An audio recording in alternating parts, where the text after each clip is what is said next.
Paige Gasper, who was shot in Las Vegas, is recovering and expected to graduate Sonoma State University. The family of a 21-year-old college student who was left with shattered ribs and a lacerated liver after being shot in the Las Vegas massacre wants answers from festival organizers and hotel management, one of her attorneys told Fox News.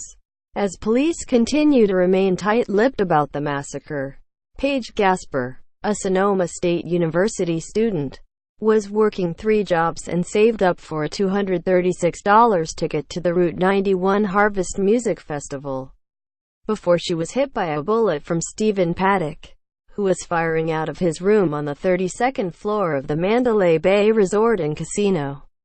Attorney Michelle Simpson Tuegel said, Paddock killed 58 people in the October 1 attack and left hundreds of others, like Gasper, injured. A kid like that expects 2 simple things: to have a good time at a concert and to be safe, Tuegal told Fox News on Monday.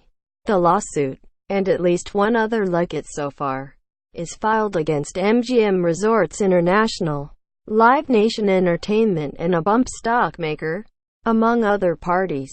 They feel like things need to be safer, Tuegal said when asked about how Gasper's family feels about the situation. She said the family is prepared for a lengthy case proceeding and investigation, including one that her firm is doing independently of Las Vegas police, whose sheriff last appeared in front of the media on October 13. No motive has been identified.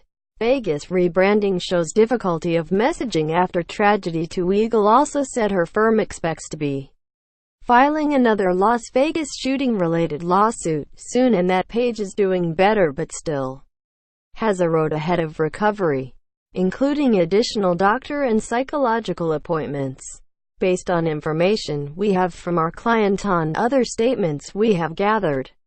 Our client was trampled a bit, Tuegal told Fox News. Chaos ensued after that. Tuegal blasted concert organizers as not keeping attendees of the festival informed about what to do in case of a crisis.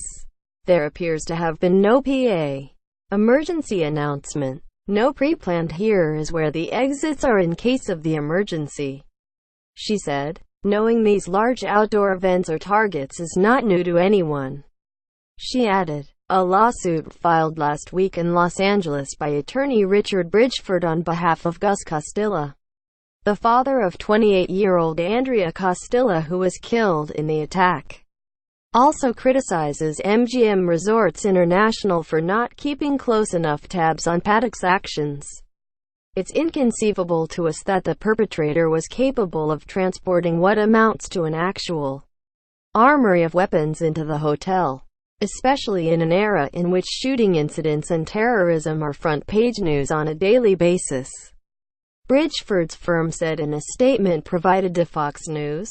What's truly regrettable, especially in these times of known heightened risk, is that this tragedy was completely foreseeable and thus avoidable. That such things will occur is a virtual certainty these days, the statement adds. As such, those who profit from attracting the public into their business venues must do a far better job of safeguarding them. As a result of their failure to do so, my client has forever lost his beautiful and intelligent daughter of only 28 years. Full coverage of Las Vegas massacre. Lawsuit also alleges that the festival's exits were poorly marked for the panicked crowd. During this time, the lights at the outdoor venue came on, giving defendant Paddock, who had a bird's-eye view of the music festival, more visibility. The lawsuit says gunfire continued to rain down during this time. A statement put out by Live Nation the day after the attack said the concert company is heartbroken over the tragedy, and while we are stunned and grieving over this incomprehensible act of violence, we know that this is a moment when we must come together to prevent more tragedies like this from occurring. The statement read, MGM has said it is cooperating with law enforcement in the investigation.